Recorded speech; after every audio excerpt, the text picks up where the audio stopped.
Estão vistas então as primeiras páginas dos jornais de hoje. É convidado desta manhã o arquiteto José António Lopes. Bom dia. Bom dia. Depois das leituras, confesso-lhe que quando vi os jornais esta manhã pensei, vai escolher esta notícia de certeza, porque há no público uma notícia que fala da necessidade de sensibilizar os jovens para a arquitetura, no ensino, verdade. a arquitetura entrar no ensino, não é? É verdade. Bom dia a todos, bom dia Daniel.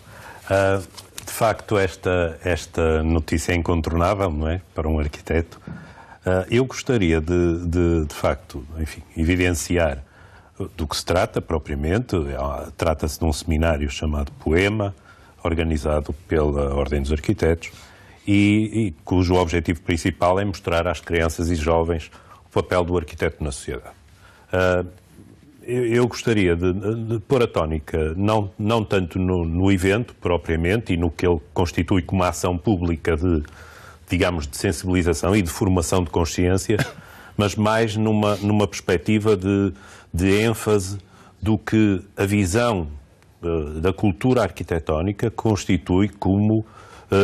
se constitui como um elemento formador da sociedade. Ou seja, para todos é indiscutível assumir-se que a formação artística valoriza o indivíduo, não é?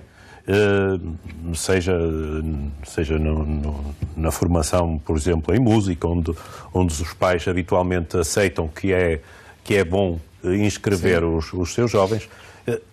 A formação em questões que são tidas por arquitetónicas, ou seja, de uma visão do espaço, da percepção, da sensibilização e sensibilidade às questões do espaço e da cidade e da urbanidade, são importantes para a formação da consciência cívica. Isso é aflorado ao de leve, pelo menos em história era, obviamente, até pela evolução, mas a arquitetura é um elemento essencial da forma do pensamento, da evolução, da organização, não é? Do espaço público e também do próprio pensamento. Sem dúvida. Sobretudo, é preciso ter um outro olhar, não é? Sobretudo, desmistificar a ideia de que, apesar da arquitetura ser uma arte, não está isso em causa, que não é um devaneio artístico, no sentido pejorativo que isto possa ter. Ou seja, nem um devaneio artístico, nem uma simples construção de casas, não é? Exatamente. É algo de essencial à percepção e à cultura do cidadão, digamos assim. Ora, e nessa sequência há outra notícia também no público que tem a ver exatamente com isso, não é? Que é a organização do espaço e o que isso representa para as cidades e até em termos ambientais, não é? Aqui já se trata propriamente da aplicabilidade deste conhecimento, não é? O Centro de Estudos do Ambiente e do Mar da Universidade de Aveiro elaborou aqui uma série de pareceres, entre os quais, obviamente, adverte para a necessidade da sedimentação ou da construção, de alguma forma sistematizada, de aquilo que eu designo por um contínuo verde nas nossas cidades, não é? O exemplo está aqui na notícia do público, assente num exemplo da Câmara do Porto, o projeto da Ilha Verde junto à zona universitária da Asprela, mas o que aqui há a destacar, sobretudo no meu ponto de vista, é o impacto que pequenas ações, embora o investimento aqui seja naturalmente relevante, pequenas ações têm no contributo que podem dar para a melhoria do ambiente urbano. O ambiente urbano e de uma forma mais lata para o ambiente, planetário, à escala planetária. Aí sendo, desculpe, só para terminar, queria também destacar nesta notícia algo que parece marginal à notícia, mas que para mim é muito importante. É o facto da cidade do Porto, e no caso a autarquia portuense, ter aderido a um pacto dos autarcas para o clima e para a energia. Ou seja, encontrar formas e estratégias de, com outros, procurar as melhores práticas para se implementar nas nossas cidades. Enfim, marginalmente, mas é um assunto que me leva já a falar consigo daqui a pouco, mas antes disso há um terceiro assunto, rapidamente para falarmos, que tem a ver aqui com a história do turismo e da sazonalidade, como de alguma forma foi ultrapassada, não é? Ou está a ser ultrapassada em Portugal. Certo, é um destaque do Jornal de Negócios, vem também noutros jornais. Eu queria, nesta questão, destacar o seguinte: não tanto, enfim, a relevância económica desta notícia, obviamente que é óbvia, não discuto, Queria, no entanto, aqui evidenciar, obviamente, o contrariar de uma certa sazonalidade associada ao turismo de verão, que se diz aqui perentoriamente que em alguns centros urbanos, nomeadamente em Lisboa, deixou de existir, portanto é um contínuo o ano inteiro, mas também aqui há alguma dicotomia entre interior e litoral.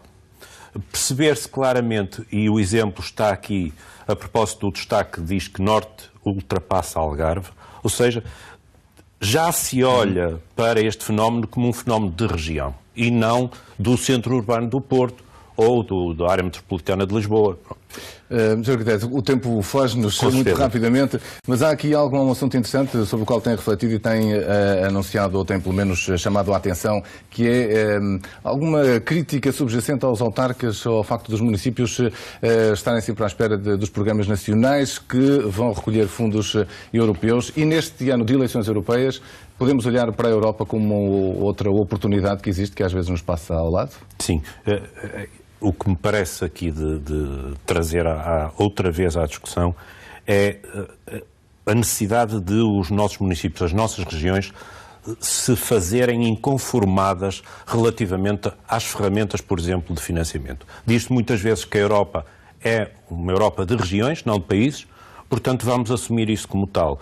O que eu tenho constatado em diversas diligências junto de Bruxelas, em trabalho, obviamente, é que vejo representações de grandes regiões europeias, ou de regiões europeias, verdadeiras embaixadas diplomáticas, económicas e do ponto de vista também da estratégia política, junto dos órgãos decisores da comunidade europeia, e vejo isso como como uma inquietação das regiões, e isso traz, obviamente, não só conhecimento aos territórios, mas também traz oportunidades.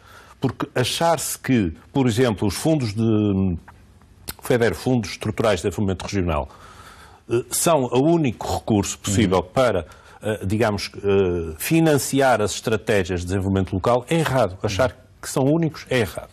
O que hoje a Europa está apostada, e obviamente que acabou aquele período do investimento intensivo em obras, a Europa está obviamente apostada em parcerias, em acordos, em associações de autoridades urbanas, pequenas necessariamente, que se façam ouvir por um ganho de escala, e com isso conseguem, de alguma forma, estar dentro do que é o centro das preocupações, que é, por exemplo, a implementação de uma agenda urbana europeia. Muito bem. Fica esse alerta para Muito os obrigado, autarcas Daniel. neste ano de eleições europeias. Sr. Arquiteto, obrigado por ter vindo aqui, ajudar-nos também a refletir sobre a atualidade e assuntos que interessam, obviamente, para a sociedade.